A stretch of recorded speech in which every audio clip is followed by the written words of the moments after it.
Bonjour l'Afrique, bonsoir l'afrodescendant. Partagez, partagez, partagez. Traduisez, traduisez, traduisez. Par la voix de Can Afrique Info, doyen panafricain qui vous informe. Ah, les Africains, écoutez très bien. Aujourd'hui, je vais vous parler d'un pays à l'AIS. La révolution marche très, très bien. Il applique à la lettre ce que les panafricains disent. À la lettre, hein. Voilà, je vais vous parler de Burkina Faso. Vous savez, ça fait un moment, on l'avait dit, nous les panafricains, les prisonniers coûtent très cher en prison. Même si c'est mal entretenu, mais ils coûtent cher quand même. Il faut manger. Il faut payer les gens qui nettoient les prisons. Il faut payer même les gardiens, hein, tout ça. Ça coûte cher. Au lieu que la personne n'a pas tué quelqu'un. Il a fait un petit vol, il a fait un petit détournement, il a fait un escroquerie, il a fait un bagarre qui n'a pas grave. Voilà, on lui condamne 2 ans, 3 ans de prison, tout ça. Et vous avez mettre en prison, vous avez le nourrir, vous avez le donner il le lave, il coûte cher. On l'a dit, il faut créer du travail pour les prisonniers qui n'ont pas fait le grand crime. Ce qui a tué quelqu'un, il faut le tuer. Ce qui a fait le grand détournement, il faut saisir tout ce qu'il a détourné. Vous voyez, mais les petits crimes là, il ne faut pas les mettre en prison. Il faut les faire travailler. Il va d'abord payer ce qu'il a volé, le gouvernement va payer, et lui, il va travailler. Il n'a pas payé, c'est-à-dire, il va travailler pour payer son connerie. Voilà donc au Burkina Faso, cette année, il y a une région, les prisonniers, ils ont cultivé 30 000 tonnes de riz ou du blé. 30 000, 10 000, 20 000, 30 000 tonnes. Voilà. Donc, vous voyez ça? Donc, s'ils étaient en prison, là, fermés, là, c'est l'État qui dépense l'argent.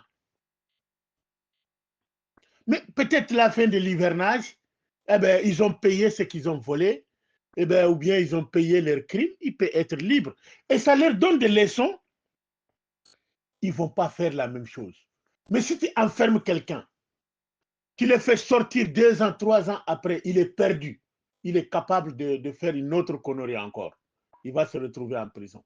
Mais s'il était en liberté, les prisonniers là, ils cultivent dans les champs là-bas, il n'y a même pas de gardiens. Eux-mêmes, ils ont dit c'est bon, on n'a pas besoin de gardiens. Voilà. Tu as ta chambre, après que tu viens du champ, tu as la clé de ta chambre, tu dors, vous avez votre manger, vous tranquille et vous partez au champ.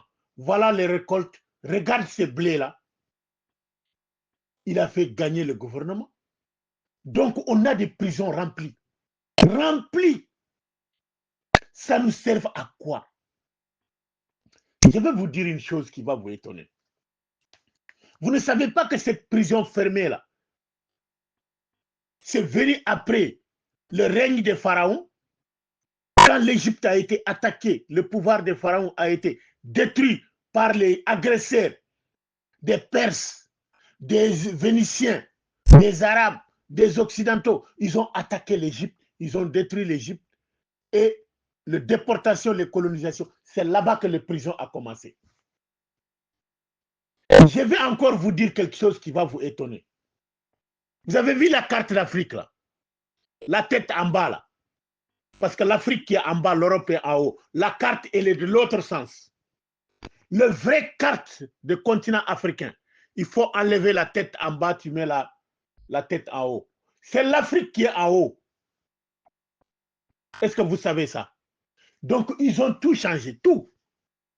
Donc, il faut que l'Afrique revienne à sa culture, à sa tradition, à sa religion. Bon, l'Afrique n'a pas de religion, mais l'Afrique a les spiritualités. Parce que c'est les spiritualités qui a fait naître la religion. Pour vous dire seulement que l'Afrique qui commandait le monde avant, il n'y avait pas de prison. Vous ne savez pas ça? Plus de 10 000 ans avant Jésus-Christ, il n'y avait pas de prison. Parce que tellement que les Africains, ils vont éduquer les enfants de ne pas faire de mal à ton voisin. Donc, il n'y a pas de mal. Personne ne fait mal à son voisin. C'est la solidarité, c'est le soutien, c'est tout ça. Donc, personne en prison. Personne en prison le moment que l'Afrique gouvernait le monde. Mais depuis l'homme Coderme qui a gouverné le monde, c'est la barbarie, c'est la tuerie, c'est la méchanceté, c'est l'individualisme. Il n'y a pas de solidarité. Voilà, c'est ça qui a né le prison. Si tu n'as pas de travail, tu vas vivre comment? Il faut aller voler. Eh bien, tu vas aller en prison. Avant, les Africains, c'est la solidarité. Même un vieux ou une vieille, ça restait dans la tradition africaine. Hein. Tu ne vas pas amener ta maman dans les maisons de retraite, ni ton père, non. Tu vas le garder jusqu'à ce qu'il l'enterre. C'est ça la tradition africaine. La solidarité. Tu vas voir personne qui est pauvre en Afrique. Parce qu'on est solidaire. Tu vas aller en bourse, tu amènes un gibier, tu coupes, tu donnes à tous les voisins qui sont autour. Tu vas à ton champ, ce qui te manque, tu donnes à ton voisin. C'est ça. Mais depuis l'Occident a amené l'argent, a amené l'administration, a amené, tout le monde est venu voyou.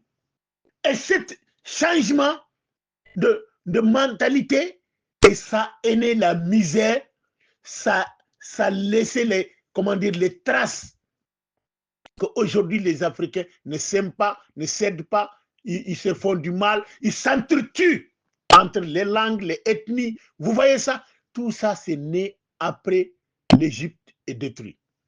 Donc maintenant, il faut que l'Afrique revienne à la source pour que la paix revienne au monde. Donc Burkina Faso a commencé. Un prisonnier qui va travailler pour payer et voilà, tu vas faire le champ et tu vas prendre de ne pas faire du mal. Mais les autres sont en train de remplir les prisons et même l'intérieur du prison, ils s'agressent, ils se battent, ils se tuent même. Ça sert à quoi? Ça, ce n'est pas la tradition africaine. Il faut chasser le mauvais dans le continent africain. Voilà, Ibrahim Traoré a commencé à montrer au peuple africain, il y a autrement, on peut éduquer les gens de ne plus faire du mal. Tous les gens qui ont cultivé les 30 000 tonnes de blé, là, ils ne vont plus faire du mal. Parce qu'ils ont compris le monde. Ils ne veulent pas que les gardiens même viennent les garder. Mais ils peuvent fuir, hein? Mais ils ne veulent pas fuir. Ils vont finir leurs jours, ils vont rentrer chez eux, ils vont travailler pour leur famille tranquille. Voilà. Il faut que l'Afrique change. Je vais vous parler de Congo, Grand Lac. Pourquoi les Occidentaux veulent créer une guerre pour se venger de Congo, Grand Lac, parce qu'ils ont perdu le Sahel.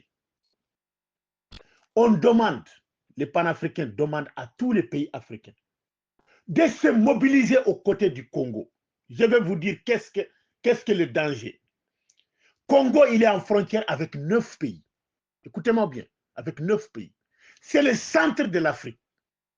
Si les Occidentaux gagnent les Africains dans le centre de l'Afrique, ils vont propager ça en Afrique du Sud, en Afrique de l'Est, en Afrique du Nord. Je vais vous dire pourquoi. Parce que le Congo, il est juste à côté de Centrafrique. Centrafrique, il est en frontière avec le Tchad. Mais Tchad, il est en frontière avec le Niger. S'ils gagnent là-bas, ils vont bouffer le Centrafrique, ils vont venir au Niger. Voilà, parce que c'est par Tchad seulement. Alors, l'autre côté, s'ils gagnent, comment dire, le Congo, l'Angola, et puis ils descendent vers l'Afrique du Sud. Vous voyez? Donc, si il vient, comment dire, l'Afrique, le Niger. Ben, ils sont en Afrique du Nord, il y a l'Algérie qui est là. Donc, RDC, Centrafrique, et puis Niger. Parce que le Tchad, c'est frontière avec Centrafrique. Voilà, c'est-à-dire RDC, Centrafrique, Tchad, Niger. Alors, s'ils sont au Niger, ils sont en Afrique du Nord. Donc, s'ils descendent de l'autre côté, voilà, le Congo qui est là, juste là, le Congo, RDC, ils sont en frontière avec l'Angola. Ah, l'Angola, c'est où? C'est pas l'Afrique du Sud qui est là? Tous les pays de l'Afrique du Sud qui sont juste à côté de l'Angola. Hein? Voilà, l'Afrique du Sud, c'est juste à côté. Alors, donc, il faut que toute l'Afrique qui mobilise. Comment un petit Rwanda qui va faire la guerre au Congo, vous ne savez pas qui est derrière Ouganda? Toute l'armée de l'OTAN, ils sont à Kigali. L'armée de l'OTAN, ils sont tous à Kigali derrière Kagame. Donc, c'est toute l'Afrique devrait aller derrière le Congo pour botter Kagame et le prendre et le pendre. Tshisekedi là, que vous voyez là, il est en train de tergiverser. Tshisekedi, tu n'as aucun choix. Que tu devrais aller en Russie pour amener les armes aux jeunes. Il y a 55 000 jeunes Congolais qui sont engagés sous le drapeau congolais pour combattre aujourd'hui. Et tu vas donner ces jeunes-là à la mort? Tu ne vas pas en Russie ou en Corée du Nord, ou là où tu peux avoir des armes pour combattre, et tu es en train de laisser ton ministre des Affaires étrangères va aller en Amérique, aller en Europe. Ce n'est pas eux qui sont derrière M25. Ce n'est pas eux qui sont derrière Paul Kagame. Vous croyez que nous les Africains, on ne te regarde pas, Tshisekedi? Tu es là, tu as peur. Tu as peur de quoi? Tu as peur, tu donnes les Congolais à la mort? Si tu as hasardé, tu n'as pas allé chercher les armes pour ces jeunes-là, tu ne vas pas passer la nuit au palais. Ça, je vous dis. La rigolade est finie, la récréation est terminée. La guerre du Congo, c'est la survie de tous les Africains. C'est la survie de tous les Africains, je vous dis. Vous voyez ce qui se passe à l'Ukraine. Donald Trump est en train de vendre ou acheter l'Ukraine pour leur donner des armes. La même chose, il peut faire ça à Rwanda. Aujourd'hui, il n'a pas parlé de l'Afrique. Il est en train de regarder les Africains. Si vous ne mobilisez pas, comme l'Afrique du Sud, comme Burundi, vous allez voir, ils vont venir donner le poids à l'OTAN pour diviser le Congo. Que Dieu vous bénisse.